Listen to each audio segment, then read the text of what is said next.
मयंक एक multinational company में branch manager की जॉब करता था। एक दिन मयंक को ऑफिस से घर जाने के लिए लेट हो गया था। सर्दी का मौसम होने के कारण रात भी जल्दी हो गई थी। ठंड भी बहुत शुरू हो चुकी थी। रास्ते में चलते चलते मयंक को अचानक एक आवाज सुनाई दी, रुक जाओ। मयंक वहीं पर ही रुक गया और पीछे मुड़ के देखा, लेकिन पीछे कोई भी नहीं था। फिर से वही आवाज सुनाई दी, सामने देखो। जैसे ही मयंक ने सामने देखा तो उसे जमीन पर कुछ चमकती हुई चीज दिखाई दी। मयंक दौड़ के उस चीज के पास गया और देखा तो यह कोई साधारण चीज नहीं थी, बल्कि एक चमकता हुआ हीरा था। उसने वह हीरा अपने हाथ में लिया। उसकी चमक देखकर मयंक की खुशी का ठिकाना ना रहा। लेकिन मयंक को कहाँ पता था यह कोई साधारण हीरा नहीं, बल्कि एक मायावी हीरा है। अचानक उस हीरे में से आवाज आई, अगर तुम्हें और हीरे चाहिए तो इस जमीन को खोदो। इस जमीन के नीचे बहुत सारे हीरे हैं। मयंक खुश हो गया। उसने उस हीरे को अपनी जेब में डाला और जमीन खोदना शुरू किया। करीबन 2 फीट खोदने के बाद अचानक मयंक डर के मारे चिल्लाने लगा। इसके कारण उसका संतुलन खो गया और जमीन पर गिर पड़ा, क्योंकि उस गड्ढे में से हीरे मोती नहीं, बल्कि किसी इंसान का कटा हुआ सर मिला। अचानक वह सर हवा में उड़ने लगा और बोला, मैं तुम्हें बहुत सारे हीरे जेवरात भी दूंगा। बस मेरी बात ध्यान से सुनो, मैं जहाँ जाता हूँ वहाँ मेरे पीछे आओ। फिर वह सिर हवा में उड़ा और जंगल की ओर बढ़ने लगा। करीबन 1 किलोमीटर चलने के बाद वह सिर रुक गया। मयंक भी रुक गया। फिर उस सिर ने मयंक से कहा, इस जमीन के भीतर बहुत सारे हीरे मोती जवाहरात छुपे हुए हैं। इस जमीन पे खोदने का काम शुरू करो। मयंक खुश हो गया और उस जमीन को खोदना शुरू कर दिया। खोदते खोदते उस जमीन के नीचे हीरा मोती तो नहीं मिले, बल्कि उस सिर का कटा हुआ धड़ मिला। उस सिर ने कहा, अब तुम्हें एक आखिरी काम करना है, उसके बाद मैं तुम्हें मालामाल कर दूंगा। तुम्हें कहीं से भी एक लोटा खून लाना होगा। मयंक ने बोला, 1 लोटा खून?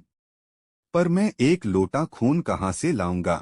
उस सिर ने कहा, चलो मेरे साथ। वो डरावना चेहरा मयंक को साथ लेकर थोड़ी दूरी पे गया। वहां उसने एक इंसान को जाते हुए देखा। वो सिर बोला, उस इंसान को मारकर उसका खून ले आओ। मयंक डर गया और बोला, नहीं नहीं, यह मुझसे नहीं होगा। मैं यह नहीं कर सकता। उस सिर ने कहा, अगर तुमने यह काम नहीं किया तो मैं तुझे बहुत बड़ी मुसीबत में डाल दूंगा। फिर तुम्हारी पूरी जिंदगी नर्क बन जाएगी। मयंक ने हाथ जोड़कर उसे कहा, मुझे माफ कर दो। अगर मैंने उसे मारा तो मुझे पुलिस गिरफ्तार कर देगी और मुझे जेल जाना पड़ेगा। उस सिर ने अपने तंत्र मंत्र की शक्ति से एक छुरी और लोटा प्रकट किया और गुस्से से बोला, अगर तुम मेरा यह काम नहीं करोगे तो मैं तुम्हारे पूरे परिवार को मौत के घाट उतार दूंगा। मयंक ने मजबूरी में आकर उस आदमी को मार डाला और उसका खून लेकर उस सिर के पास गया। वो सिर खून को देखकर बहुत खुश हुआ और बोला, यह खून मेरे शरीर पे डाल दे।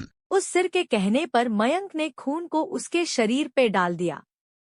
फिर कुछ ही देर में वो कटा हुआ सिर उस शरीर पे जुड़ गया। यह सब देखकर मयंक की हालत अब खराब होने लगी। वो उस भूत को देखकर काफी डर गया। जैसे ही वो भूत जिंदा हुआ तो जोर जोर से हंसने लगा और डरावनी आवाज में बोला, तुमने बहुत बड़ी गलती कर दी कि तुमने मुझे फिर से जिंदा कर दिया। अब मैं सिर्फ तुम्हें ही नहीं बल्कि इस पूरे शहर को मौत के घाट उतार दूंगा। डर के मारे मयंक के मुंह से आवाज भी नहीं निकल रही थी।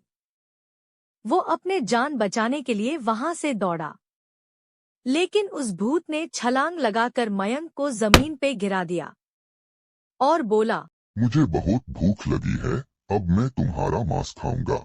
जैसे ही उस भूत ने मांस खाने के लिए आगे बढ़ा कि तुरंत ही उसका सिर धड़ से अलग हो गया। मयंक समझ नहीं पाया कि आखिर यह चमत्कार हुआ कैसे।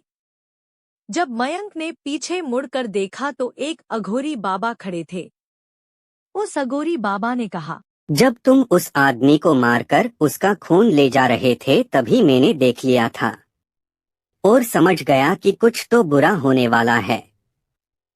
इसीलिए मैं तुम्हारे पीछे पीछे यहाँ तक चला आया और मैंने अपनी मंत्र की शक्ति से उस भूत को फिर से मार दिया।